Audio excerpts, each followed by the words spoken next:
Argentina এবং Brazil বাংলাদেশের সবচেয়ে জনপ্রিয় দুটি ফুটবল দল। বিশ্ব ফুটবলের অন্যতম সেরা এই দুই চিরপ্রতিদ্বন্দ্বীকে বিশ্বকাপের মঞ্চে মুখোমুখি দেখতে ভক্তরা বছরের পর বছর অপেক্ষা করে। অনেক বছর ধরে বিশ্বকাপে আর্জেন্টিনা ও ব্রাজিলের দেখা হয়নি।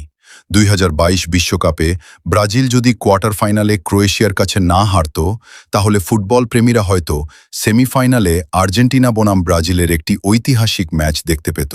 এবার 2026 বিশ্বকাপে সেই স্বপ্ন বাস্তব হওয়ার সম্ভাবনা রয়েছে। 48 দলের এই বিশ্বকাপে নকআউট পর্ব শুরু হবে রাউন্ড অফ 32 থেকে। এরপর round of 16, quarter final, semifinal এবং ফাইনাল অনুষ্ঠিত হবে। বর্তমান সমীকরণ অনুযায়ী আর্জেন্টিনা ও ব্রাজিলের মুখোমুখি হওয়ার সবচেয়ে বেশি সম্ভাবনা কোয়ার্টার ফাইনাল অথবা সেমিফাইনালে। তবে দুই দল যদি ভিন্ন পথে এগিয়ে যায়, তাহলে ফাইনালেও দেখা হতে পারে।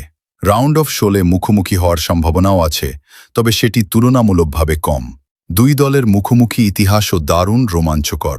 এখন পর্যন্ত আর্জেন্টিনা ও ব্রাজিল 115 বার একে অপরের মুখোমুখি হয়েছে। এর মধ্যে ব্রাজিল জয় পেয়েছে 46 ম্যাচে, আর্জেন্টিনা জিতেছে 43 ম্যাচে এবং ড্র হয়েছে 26টি ম্যাচ। তবে সাম্প্রতিক সময়ে আর্জেন্টিনার আধিপত্য স্পষ্ট।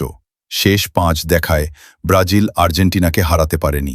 এই 5 ম্যাচের মধ্যে আর্জেন্টিনা জিতেছে 4টিতে এবং একটি ম্যাচ ড্র হয়েছে। তাই 2026 বিশ্বকাপে যদি আর্জেন্টিনা ও ব্রাজিল মুখোমুখি হয়, তাহলে সেটি নিঃসন্দেহে টুর্নামেন্টের সবচেয়ে বড় এবং ইতিহাসের অন্যতম সেরা ম্যাচগুলোর একটি হতে পারে। এখন আপনার মতামত জানান। 2026 বিশ্বকাপে যদি আর্জেন্টিনা বনাম ব্রাজিল মুখোমুখি হয়, আপনার মতে কে জিতবে? কমেন্টে জানিয়ে দিন।